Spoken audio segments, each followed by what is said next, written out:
What's up, everybody? Thanks for joining us here on The Drop. Greg Wyshynski, Arda Ocal. Every Thursday, NHL on ESPN YouTube. We got a lot to talk about, buddy. Let's get right into it. Number one story of the week. Top story.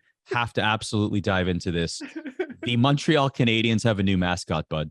They do. They have a new mascot. They do. And it's called Metal. Let's go.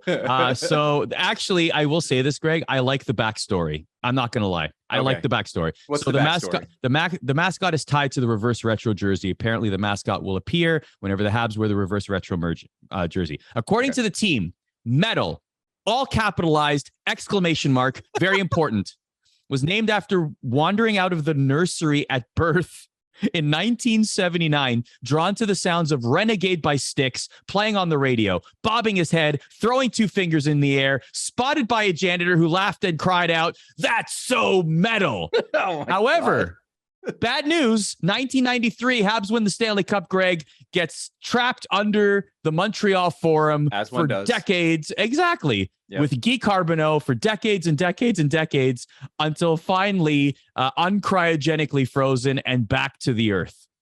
Man, you can just smell the old spiked leather jacket in that tail, Arda. Two things. First of all, the reverse retro jersey for the Habs. I understand they were kind of maligned by some fans.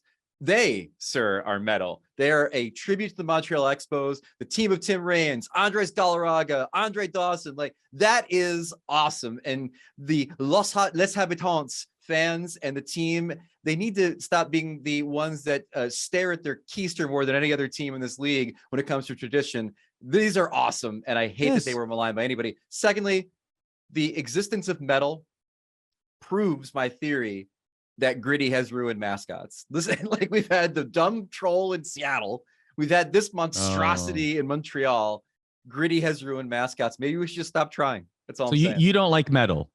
No, I don't. What don't you like? What don't you like about metal? Dude, I had Dokken cassette tapes growing up. Do I like metal? No. Not the music, the mascot. What don't you like about the mascot? The mascot's terrible. Why? What don't you like about it?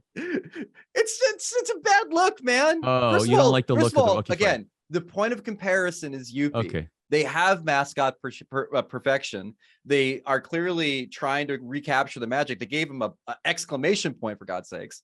No. Okay. I like the backstory. I like that there's a second mascot. I also like metal, so I love the whole connection there, and they made a backstory. I'm cool with that. Speaking of hatred, there's been a lot of hate being thrown around, especially on Twitter, to one particular NHL player. We'll get to that in a second. But in the spirit of that, we're going to talk about our most hated NHL players. Who are the top three currently in the NHL, active NHL players that people just love to hate or just hate? Let's go down the list. Number 3, Greg. All right, number 3, I think, is probably Jordan Binnington, the goalie for the St. Louis Blues. On ice tantrums, bumping guys as they're coming off the ice to try to start fights, chirping the opposing bench. Now, there is a cult of St. Louis Blues fans who have been attacking me on social media for the last 2 weeks because I have said that Binnington's numbers are not that impressive. They like the guy, they like the swagger, they willfully ignore math. But overall, I think most of the people in this league do not like Jordan Binnington. A lot of people willfully ignore math, though. That's a common thing. How much of this is... See, here's the thing. Like, I wouldn't necessarily put him that high on the list. Like, I get the reasons, but I don't like it. I feel like you could find 5 more players that people just viscerally hate more than Jordan Binnington. I don't know. It's interesting. Like, I get your case, though. It makes sense. If you put those attributes to another player, yeah, okay, that makes sense. But I don't know. Maybe it's the glow of the St. Louis Blues last place to Stanley Cup thing. You know, how pivotal he was a part of that. I don't know. Interesting. I'm gonna say right now, most disliked goalie since Ron Hextall. Wow. Yeah. How you like that? There aren't a lot of hated goalies lately, though. That's the other thing. That's a good point. That's true, too. That's fair. Number 2. This is an easy. The number 1 and 2 are pretty good picks here. Number 2, Tom Wilson of the Washington Capitals. Did you forget about Tommy? Because Tommy's been injured. You forget about him? He hasn't played since May 3rd. But absence has not made the heart grow fonder, sir. In 2021, a study determined that the most hated NHL player on social media was in fact Tom Wilson. The Penguins hate him. The Rangers hate him. The Golden Knights still hate him from the final a few years ago. If the Department of Player Safety never sees this guy again, it will be too soon. Tom Wilson, a clear number 2 in the top 3 most hated players. I still think of that judo throw on Artemi Panarin and how close his head got to the ice. Like that could have been a very bad. Well, that's what it looked like. I mean, he literally like flipped him around, but like his head was like millimeters, like a fraction of an inch away from the ice. Yeah. And like that could have been a disaster. Like but that, dude, I think about that a lot. That's Tom Wilson's history, man. Like a millimeter, a fraction away from catastrophe. That's like most of his meetings at the Department of Player Safety. So how could any player, based on what you just presented there, how could any player be more hated than the most hated NHL player on social media? Who do you have at number 1? Number 1 is Matthew Tkachuk of the Florida Panthers for one simple reason. There is a gentleman by the name of Hank Green. He is a best-selling author. He's a vlogger. He's a beloved man of science. Probably understands how bad Jordan Binnington is based on the math. He tweeted this week, Arda. He tweeted F Matt Tkachuk, uninitiated. Yeah, like why? Where did that come from? Yeah. Shots fired out of left field. And that is the kind of emotion that Matthew Tkachuk creates in people. There are tons of fan bases that do not like this guy. On a team famous for rats on the ice, he is their rodent king. Last seen poking Jonathan Quick in the face with his stick through his mask and catching the NHL's attention. He is King Pest right now. He is the player that many, many teams either hate or love to hate. He is Matthew Tkachuk, the most hated player in the NHL. But what I love about Matthew Tkachuk is that he embraces it. Look at what he said when he joined the Florida Panthers, right? Like, he even said, now I hate Tampa. Like he's adding gasoline to the rivalries that already exist. I hated Edmonton. Now I hate Tampa even more. Yeah. I love that. I love it. I love heels in hockey. Now, I think they serve a purpose. I think that it's great fodder. A sidebar on Hank Green, by the way. The NHL recently thanked him for joining hockey Twitter. And he responded by telling the NHL to its face that they need to end offside reviews. Sir, welcome to the family. Welcome to the light. Escape the darkness. We embrace you, the hockey community, Hank Green. Thank you for your service. You and us in the hockey community are like this, arms open, waiting for a giant hug with Hank Green. All right. So that's the top 3 that we have currently. Obviously, there's a couple names there that you're probably watching this and thinking, how did you not think of this guy? Or here's the number 1 name that popped up in my head. So we're going to do a corollary here. Hated or celebrated? I'm going to throw a couple names at you and you tell me what you think. Obvious elephant in the room, Brad Marchand, hated or celebrated as we sit here today? Now, I would say celebrated because I think that he's gone from being the NHL's top cheap shot artist, pest, to the second best left wing of his generation behind Alex Ovechkin. That's how I feel about him. Others feel differently. I put the question to the drop viewership, Arda, and nearly 80% of them said that Brad Marchand is still a hated player. So I celebrate the man, the little ball of hate, the nose face killer. But the fans, they still hate him, Arda. Who was little ball of hate? Was that Pat Verbeek? Pat Verbeek. Yeah. Patty Verbeek. He's not on our list. This is active. That's interesting you say that about Marchand, though, because I wonder of how much of that 80% on your Twitter poll was legacy thinking. Yeah. I mean, we obviously won't have an answer to that. But anyway, Sidney Crosby. This one is a polarizing question. Sidney Crosby, today, hated or celebrated? So again, a player that I feel like has gone from extraordinarily hated as a young player because he used to whine to the referees and he was Sidney Crosby, the golden boy, the Canadian child, all that stuff, to being celebrated for being Sid, being like one of the top 5 forwards of all time, multiple Stanley Cup winner, like the best. But it turns out, Arda, he's still hated. A lot of people still hate him. Those same fans that used to put his face on urinal cakes at enemy arenas are still loathing Sidney Crosby all these years later. It's closer in the poll, but overall, Sidney Crosby still a hated player. And America still hates him because of that overtime goal in 2010 at the Olympics. Yeah. Sorry to bring it up. Jack Eichel. So Jack Eichel for me is celebrated, and the poll that we put out shows the numbers are about 50-50. But the thing about Eichel is that he stood up for himself. You know, he stood up to the Sabres. He stood up for his own healthcare. He said, I want to get this surgery. They said no, and he basically forced a trade out of Buffalo. And that angered a lot of Sabres fans who to this day, Arda, they still boo the man. He came back to Buffalo again recently. They booed the man. What did he do? He scored a goal. And what did he do? He said, "Are you not entertained?" to the crowd after he scored the goal. And I got to tell you, man, if you do hate Jack Eichel, you have to celebrate the fact that he was trolling Buffalo as a sports city, which I think is really God's work. So I'd still say Jack Eichel is celebrated, even though a lot of people on Twitter do say hated. Buffalo, among the best fans in hockey, best fans in sports, passionate about their teams. Jack Eichel goes in round 1. The guys he got traded for got on the score sheet. He didn't. Round 2, recently, he gets 4 points and a hat trick and just relishes in every second of it. And awesome. I just love this rivalry, and I can't wait for round 3. It makes hockey fun. Johnny Gaudreau. So Johnny Gaudreau is hated, and I'll tell you specifically why. As our own Emily Kaplan discovered in her story on Gaudreau this week, he's getting booed by teams that didn't even try to sign him. He went and played against the New York Islanders. Islanders fans booed him throughout the entire game. Gaudreau's on the bench thinking, I never even talked to these guys when I was a free agent, and I'm getting booed for not signing here. So when you reach that level of animosity where fans are convinced that you spurned them, even though you never did, that is a hated player. Yeah, it's like you're getting hate for something you didn't even do. The quote is, by the way, the exact quote, "I was talking to my coach after the 3rd shift, and I was like, I don't get it. I didn't talk to the Islanders once throughout the whole free agency." What? It's so funny to me. It's incredible. Like, what are you being booed for? That's my favorite one. Remain hated in Long Island for no reason whatsoever. Isles fans just keep booing Johnny Gaudreau because it's just ridiculous. It's tradition now. Yeah, it's canon. From hated to loved, someone who is universally loved in the hockey world, our guest right now on the drop, Cassie Campbell-Pascall. Absolutely pleased to be joined by one of our colleagues here at the NHL on ESPN. She's a 2-time Olympic gold medalist, multiple-time world champion, also member of the Order of Canada, and has a community center named after her in one of the suburbs of Toronto. Cassie Campbell-Pascall.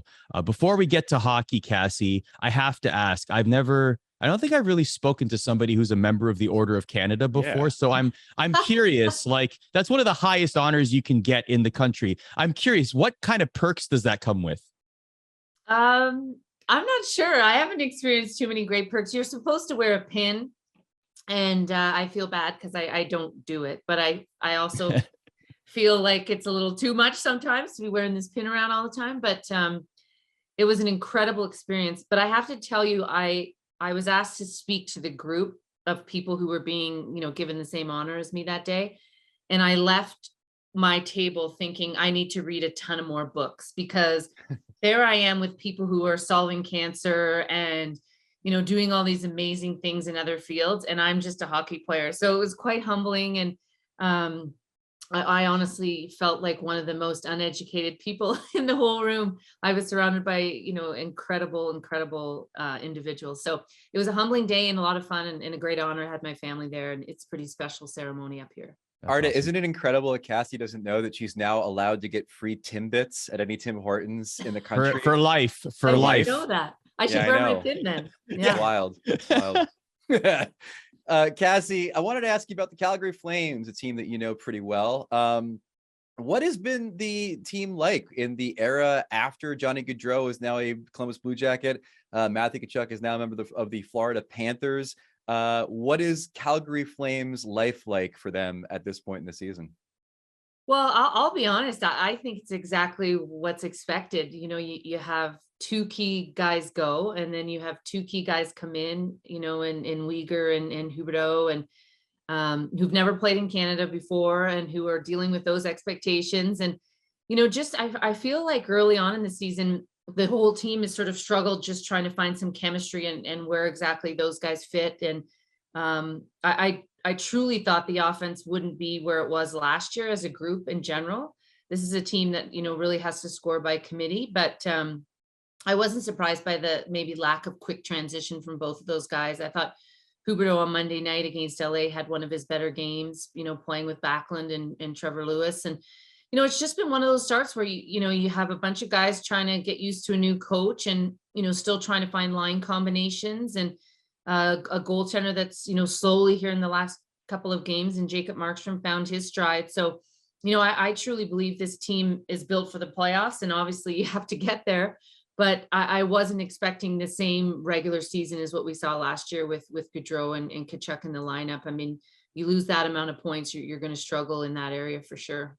To generalize that question, we've had a lot of surprises so far this season. I'm curious, from your point of view, which team has been the biggest surprise as we approach that imaginary line of American Thanksgiving and the playoff conversation? Well, I'll pick one from both sides of the border. Obviously, I live in Canada, but I work for ESPN and cover games down there. So I think San Jose has surprised me. I love what Nico Sturm has been able to do. I think Erik Karlsson has surprised me. He's back and healthy. I'm not sure that that's a team that's going to make the playoffs, but I definitely think they've surprised me as far as, individual performances, if you will. And a team that's really surprised me and shocked me, north of the border has to be the Vancouver Canucks. I just really didn't see this team coming out of the gate so poorly. I think Thatcher Demko was a goaltender that a lot of people had potentially being in a Vezina conversation. And they all sort of struggled last year, but I expected some of their big guys to come back and to have better seasons this year. Bo Horvat's had a great start, obviously in a contract year, but he's always going to be consistent and good. I just think as a team, I'm just surprised that they haven't had the performances that maybe I expected of them this year. Yeah, I get the feeling that the team president's not a huge fan of the coach either. It's subtle. He's only mentioned it around 75 times. Yeah, it's amazing how, coach, like he was the hero coming in last year and almost got them in, and then how it can just turn this year. But there's definitely feels like there's some animosity between the two. Now, Arda, we have in front of us a member of the Hockey Illuminati.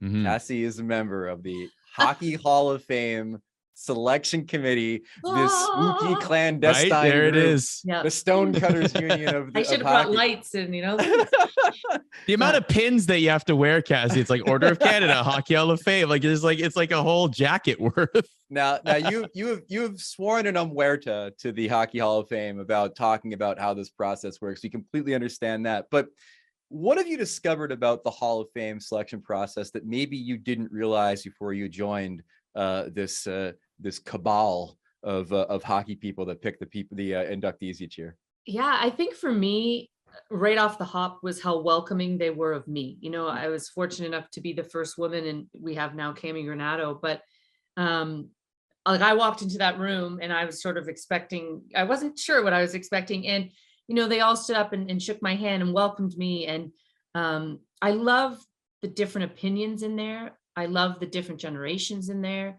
I think the thing that surprised me, and I'm not sure if it was a surprise or more of just a learning process, but how thorough the process is and how thoughtful the process is and how much research goes into it and how serious everyone takes it. Obviously, it's a huge deal. But it's a pretty impressive room. It really is. And I feel so fortunate to be in there. But the hockey knowledge in that room is tremendous. And I know there's an announcement. I'm not sure if it's come out already, but there's a few tweaks that they've made to even make it better. And I think that I think that's what maybe surprised me, just how thorough the process was and how detailed it was. I have not heard this yet, so I look forward to hearing this news. They added me, Arda. I'm now on the show, right. And now right. Smart. Fake news, bud. Fake news. Okay, for all the people who are watching this right now, obviously we just got through Hockey Hall of Fame weekend. As much as you're willing to share or can share, there's always people who will have, oh, this person is a snub. Why isn't this person in the Hall of Fame? There's a list. Obviously, you've seen it. We've seen it. Many people have talked about it. For those people that would love nothing more than to hear at least these people being spoken about in these big conversations, like how often do these names like the McGillneys, the Brynda Moores, the maybe yourself and other players that you played in women's hockey in your generation, like how often do these names get spoken about in these Hockey Hall of Fame selection meetings? I feel bad, Arda. I can't give you a good answer and an answer that you want to hear, based on the protection of making sure we're not I don't want to say hurting people's feelings, but I think out of respect for the names that maybe you've mentioned and just how the process is, all I'll say is this: it's an educated group. It really is, and it's a thoughtful group. It's everyone's well aware of the list of potentials, and I think what makes it so unique with the Hockey Hall of Fame is the great debate that people have on the outside and always will. There'll always be debate about who's in and who's not. And all I can say is that same debate is happening internally. And I can't tell you the process of who's been nominated and who's this and who's that, out of respect for everyone. But it's great debate. It really is great debate. And it comes down to, having to make decisions, right? And so, and the parameters that we have around making those decisions. And I love the fact that there's great debate on the outside. And I love the fact that there's great debate even more so on the inside. Cassie, blink twice if McGillney gets in next year. Yeah, right. Arda, I tried. My eyes are stuck. That's it. Yeah. Can't. Oh wait, did your screen freeze? No, Yeah, just kidding. We're just exactly. kidding. Thank you so much to Cassie Campbell-Pascall for joining us on The Drop. Now it's time for one of our favorite segments, the search for merch. This is where we put out a call to all NHL teams, the league, anyone hockey adjacent, to send us some stuff so that we can showcase it. Much of it will be donated to people in need, whatever great causes. This is the Isles Gaming team. I love this controller here. This doesn't count because this was given to me a couple weeks ago when we went to an Islanders game, but you're getting on the board this week. Greg, what do you got? I like how you say much will be donated because you're convinced I'm going to hold on to this jersey. It is the New Jersey Devils reverse retro jersey. It is their reverse retro. It is based on the Kansas City Scouts, of course. And here's the thing, man, just hold up again. The only thing I really don't like about this jersey is the logo. The fact that the Devils refused to tinker with their logo. They, of course, went script jersey across their infamous third jersey from last season. That was cool. I liked it. I think you could have played around with this logo and these colors a little bit. Just put the silhouette of the state or something on the front of this jersey. Make it something different than the normal Devils jersey. Because right now, honestly, dude, it looks like a pro shop printing error instead of being a really good reverse retro jersey. And that's kind of a problem, I think, if you're the Devils. Yeah, it could have been a Scouts reverse retro too, right? Like how the Nordiques reverse retro. Use the old logo for sure. Then again, we're not in those marketing meetings, so we don't know. But anyway, thanks to the Devils and the great people there for sending Greg a jersey. I await mine in the mail. Has probably got lost somewhere. Puck headlines. This is where we talk about all the other big stories that we haven't gotten to yet. Dateline, World Cup of Hockey.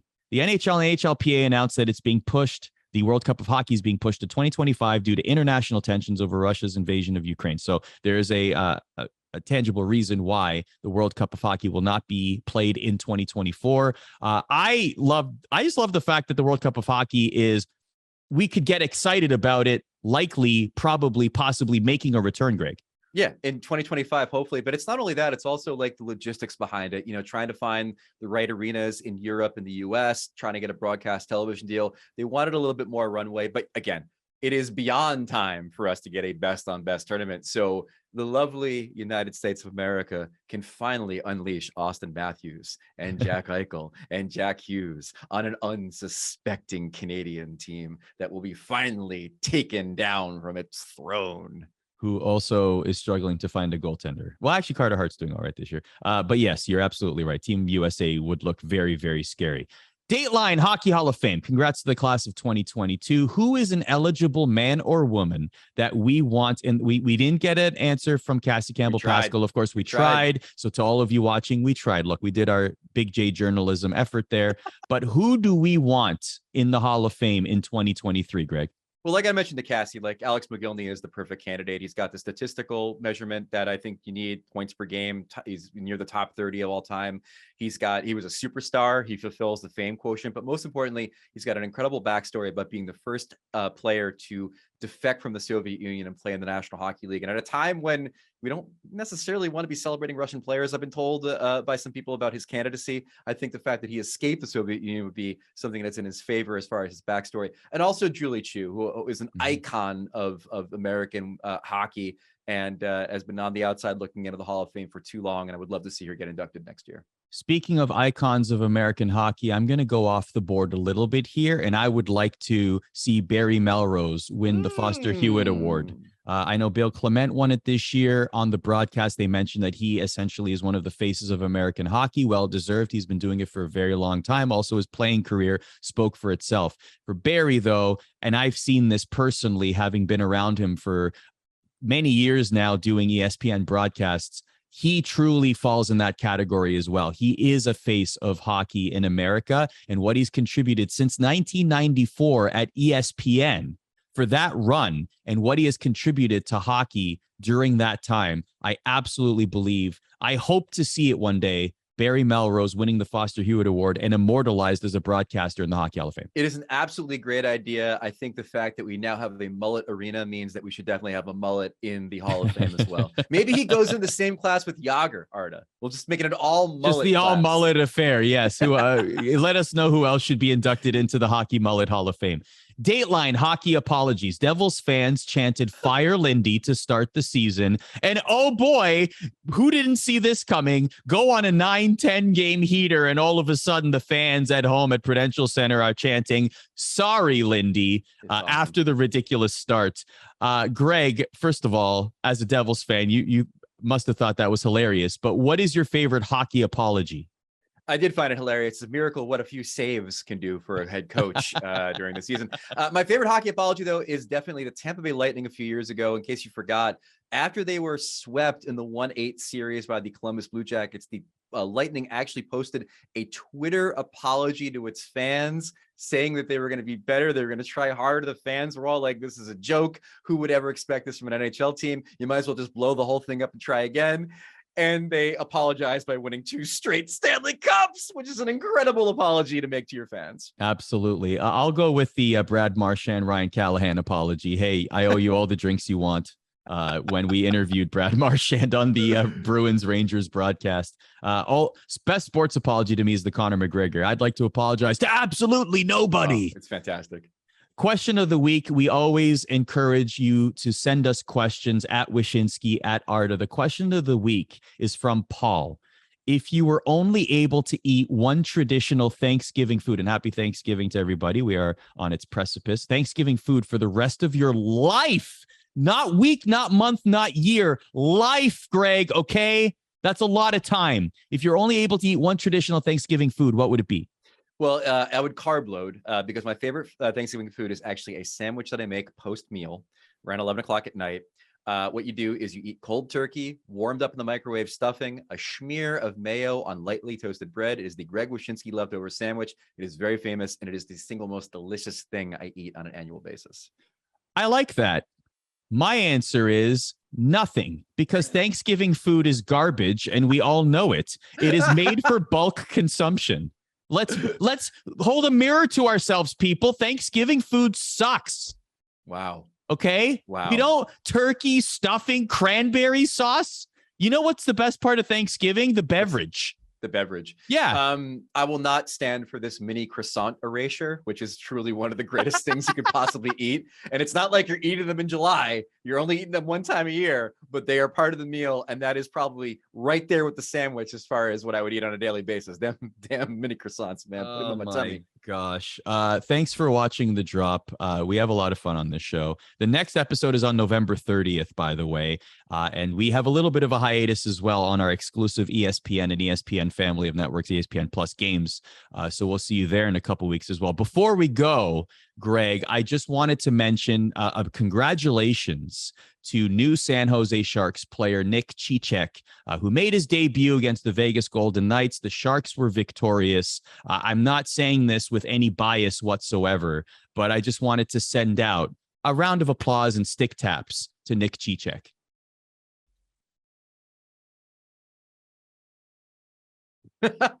Yeah. No skin in this game at all for you on Nick Cicek. No bias whatsoever, Greg. Right.